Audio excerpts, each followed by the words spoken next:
સો hello મિત્રો, સ્વાગત છે એકવાર આપણા ન્યૂ વ્લોગમાં. ને આજ છે ઈદે મિલાદુન નબીનો દિવસ. ને આજે આપણે તમને દેખાડશું કે દ્વારકામાં ઈદે મિલાદુન નબીનો દિવસ કઈ રીતે બનાવી જાય છે. ને હું પાછો ઓસળ કહું છું, કેમ કે આ ઓસળ મારો બરાબર હતો ને હજી ઉઠ્યો જ હતો. તમે જોઈ શકો છો, મોઢો પણ નથી રહ્યું ને ડાયરેક્ટ આવી ગયો છું. તો આપણે પહેલાં થઈ રેડી. તો રેડી થવા માટે આપણે શું કરશું તો જોવો તમે.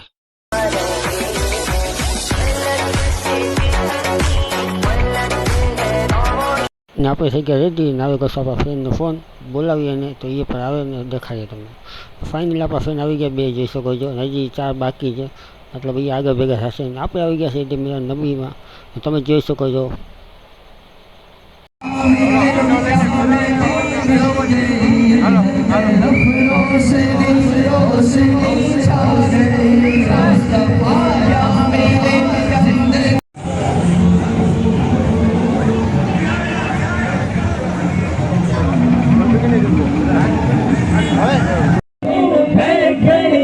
कैसे नमज़ा